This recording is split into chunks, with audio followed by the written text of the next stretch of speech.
everybody, and welcome back to another Mediocre Monday. I am your host, MrBevers. That's right, we're back again with 5 of some of the most mediocre sets ever printed in Magic the Gathering's history. Of course, this is a subjective statement because some people are going to say, you know, certain sets were worse, or this set's not that bad anymore, or whatever, but this was based on a bunch of polls I did when I first started the series, and it was based around what people thought were some of the worst sets printed at their time. So when these sets came out, they were considered some of the worst sets that people were dealing with. So, you know, like Born of the Gods, people call it Born of the Gamble because if you don't hit the gods, you basically just get nothing, right? And the power level of the cards in this set, you know, maybe not great for when it came out, right? Dragon's Maze, also super underwhelming. I don't know if any of you ever played during Dragon's Maze, but like it basically just like it wasn't that interesting, right? It was a lot of multicolored cards, and it was kind of like the tail end of the Ravnica block, and it just kind of felt like they just kind of junked everything that they didn't fit in the first 2 sets, like Return to Ravnica or Gatecrash, and they just kind of junked it into here, and like you had a bunch of stuff that like didn't really go well. And when you drafted this, it was like, I think you drafted one of each pack of this block, right? And it just, the Dragon's Maze pack just didn't do anything except lock you into colors at the beginning, because I think you always cracked the Dragon Maze pack first. And so like you lock into like those colors, and then you have to try and pick up the colors that match it as you go. It was fine. I mean, that's how you do most sets, most block set drafts and stuff. But because of the way this set was set up, it's just kind of like not great in the aspect of just the things that you could lock into or the power level of the cards. Everything was really expensive too, I should say. Like a lot of the creatures and stuff were like, you know, 5-6 drops. So anyway, and then Saviors, of course, was touted as some of the worst as well. The epic ability, not many people liked that.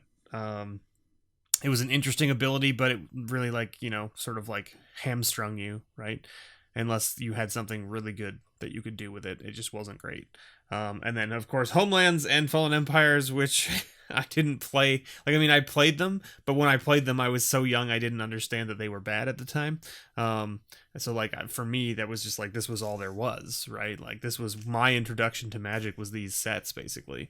And I had fun playing with them because the guys that I was playing with at that point were only playing these sets as well. So, like, you know, there was no power level problem, right? And we didn't play with, you know, alpha, beta, unlimited, revised, all that kind of stuff. We didn't play with Arabian Nights, the Dark, like those sets we didn't play with because we didn't know that these were like bad compared to them, right, at the time. But yes. Anyway, if you're unfamiliar with what's going on here, welcome. I hope you enjoy this series. We're doing a bit of a giveaway type thing. I try to do that with all of my Monday series videos. If you've missed my other series, I have Master Full Monday, where we open up 1 pack of every Master set. And I also have Masterpiece Monday, where we open up 1 of every set that had Masterpieces in them. So you're talking BFZ, Oath of the Gatewatch, Kaladesh, Aether Revolt, Amonkhet, and Hour of Devastation. So those series, we did some giveaways as well, similar to what we're doing here. And you need to leave a comment below on this video and let me know what you think next week we will have. And did I set it up yet? I totally didn't set it up yet. So let's see. So this week, people voted on the lowest cost green creature, right? Lowest cost green creature. So next week, let's say, vote on which set you think will have the most number, the most number of mono white cards. Not the highest casting cost, not the lowest casting cost, not the, you know, blah, blah, blah. The most number of white cards. And yes, Homelands and Fallen Empires are at a disadvantage from the aspect of the fact that, you know, they only have 8 cards in their pack. So they have a disadvantage because they have 7 less cards than these packs. However, we've seen already that in some instances, like Fallen Empires could have like 4 white cards in it, and Saviors, Dragon Maze, Born of the Gods could have 0 or like 1 or 2, right? So I think these are still in the running for this type of scenario, so let's go with that. So highest number of white cards, okay? So that's what you're voting on for next week. Okay. that being said, let's get right into it. And we're going to open up these packs now. Now that I've given you the spiel, it's been 5 minutes. Holy moly, let's get right into it. So what I like to do is I like to open up the packs from the most number of votes to the least number of votes.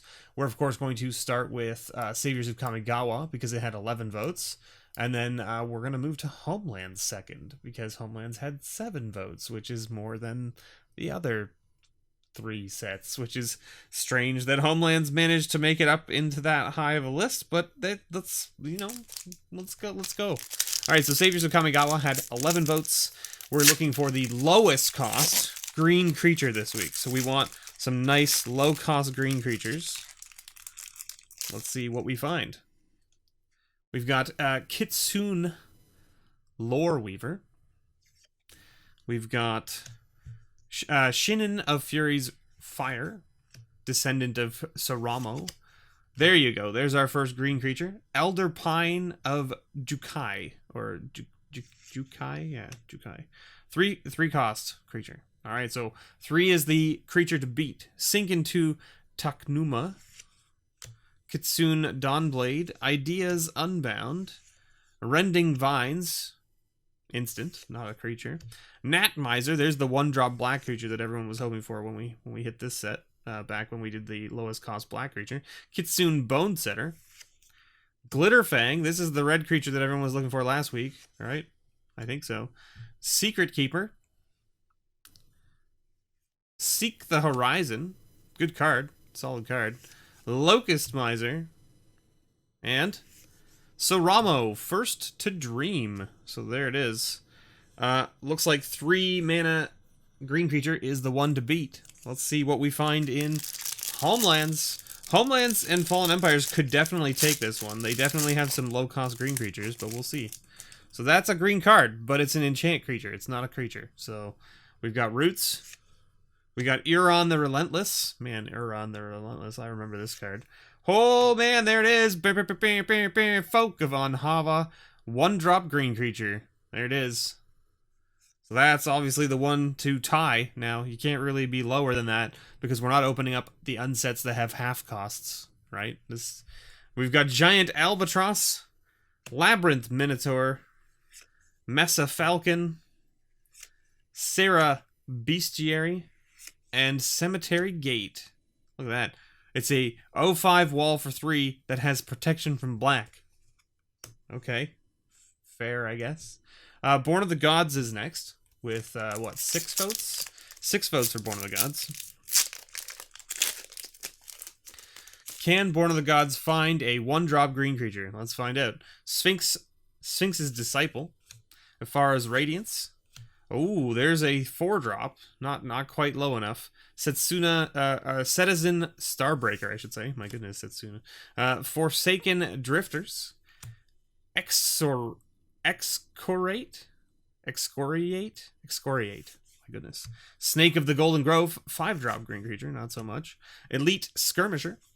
Oreskos Sun Guide. Divination. Nyxborn Rollicker. Ghost Blade Eidolon. Ooh. Ghost Blade Eidolon was a fun card. Siren Songleer. Raised by Wolves. And our rare is a Mind Reaver. But I think we have a... Do we have a foil here? No. Just a token and a land. Token and a land. Alright. Fallen Empires is next. Fallen Empires could have a nice little 1-drop green creature in here. Let's find out. Are we going to give away a pack of Fallen Empires and Homelands this week? We'll find out. Pharrell's Mantle. Swalunite Priest? Is that how you pronounce that? You don't like pronounce the V, maybe? I don't know. Goblin War Drums. Homerid Warrior. Merzine. Merzanine or whatever. Yeah, whatever. Icatian Infantry. There's that 1-drop white creature that... Oh, Icatian Scout as well. Another 1-drop. Everyone was like so disappointed when we didn't hit those 1-drop white creatures when we were doing lowest white creature from the set. And not even a green card. Not even a green card from Fallen Empires this week. Armor Thrall is the last one. Alright, well... It looks like Homelands has probably got this one in the bag. Let's see if Dragon's Maze can totally just tie it up. Well, there's a 1-drop green, but it's not a creature. We got Steeple Rock, we got Mending Touch, we got Uncovered Clues, we got Golgari Cluestone, we got Azorius Cluestone, we got Hired Torturer, Thrashing Moss Dog, there's a green creature, boom, 4-drop. Fatal Fumes, Murmuring Phantasm, Gruul Cluestone, that's 3 Cluestones in 1 pack, so there you go, another thing that was like pretty just garbage about these packs. And I mean, like, the Cluestones were needed for fixing in this format because so many things were double colored and you had all the guilds and everything, but like opening up a pack and getting 3 of them as artifacts, like, it just was like eh. Scab Clan Giant, Trostani's Summoner, War Leader's Helix, and Grays of Granite. Grays of Granite. And then a Guildgate and a Night token. No fetch land for us in the land slot there, unfortunately. That's okay. But it looks like Homelands is the winner this week. Boom. Taking it home, finally. Homelands. So let me just get these out of the way here, like so. Because we don't need these at the moment.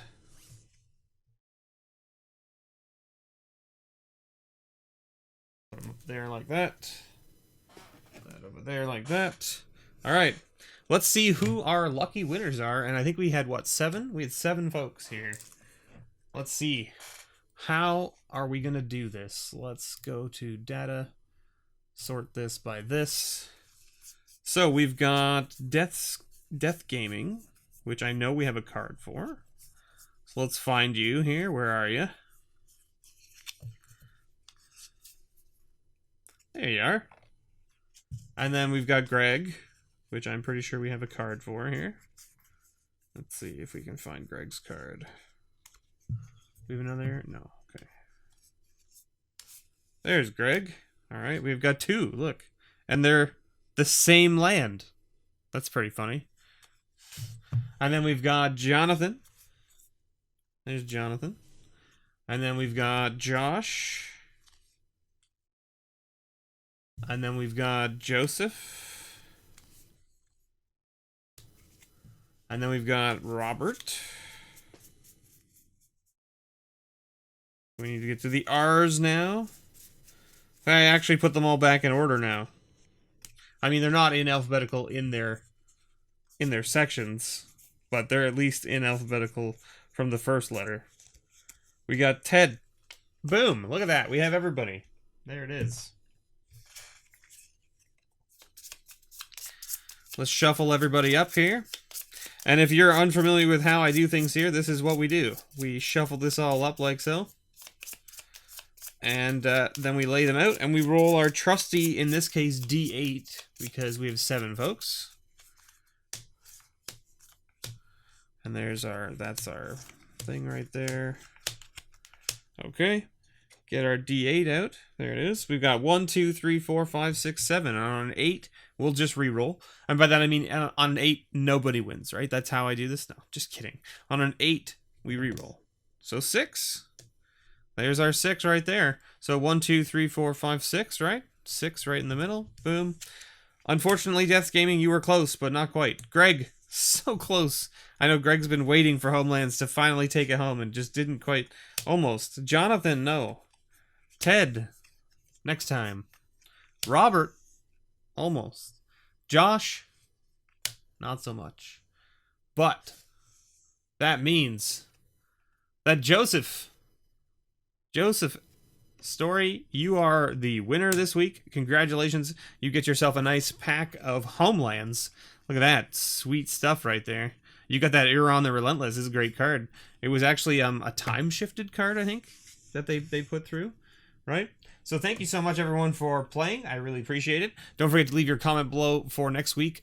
We want the pack that will have the most white cards, mono-white cards in it, okay? So you saw this week, I mean, like, even the, what was it, Fallen Empires had like 3 white cards in it, right? No? Yeah, 3 white cards in it, right? So, like, Fallen Empires had 3 white cards, right? And the other packs didn't even have that many, did they? All right, and we're talking mono-white, so, like, look at this one. 1, 2, 3, so tied, right? Tied with a 15-card booster, and it only has 8 cards in it. So, It can be anybody's game still. Have yourselves a wonderful day, everybody. Thanks for watching, and as always, may your pulls ever be better.